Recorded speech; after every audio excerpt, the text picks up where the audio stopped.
ولهذا في آخر الزمان ورد في الحديث الصحيح أن العلم يرفع في آخر الزمان، يرفع في آخر الزمان. كيف يرفع؟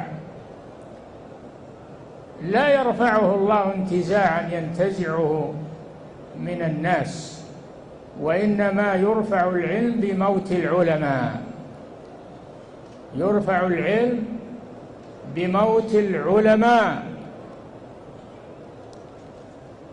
وقد فسر قوله تعالى: أولم يروا أنا نأتي الأرض ننقصها من أطرافها، قالوا هذا بموت العلماء، وهذا في آخر الزمان.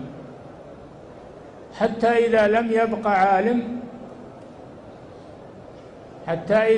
يبق عالم اتخذ الناس رؤوسا جهالا فأفتوا بغير علم فضلوا وأضلوا، نسأل الله العافية. فلا حياة للناس بدون العلم، ولا سعادة للناس بدون العلم الشرعي الذي يحل مشكلاتهم، الذي يبين لهم كيف يعبدون ربهم، الذي يبين لهم كيف يصلون أرحامهم، الذي يعرفون به كيف يعالجون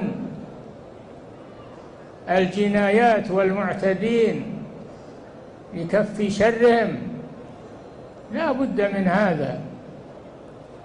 فإذا رفع هذا ماج الناس بعضهم ببعض، ما في علماء يرشدونهم ويوجهونهم، أو يتخذون رؤوسا جهالا ما عندهم علم فيفتون بغير علم فيضلون ويضلون، يضلونهم بأنفسهم ويضلون غيرهم.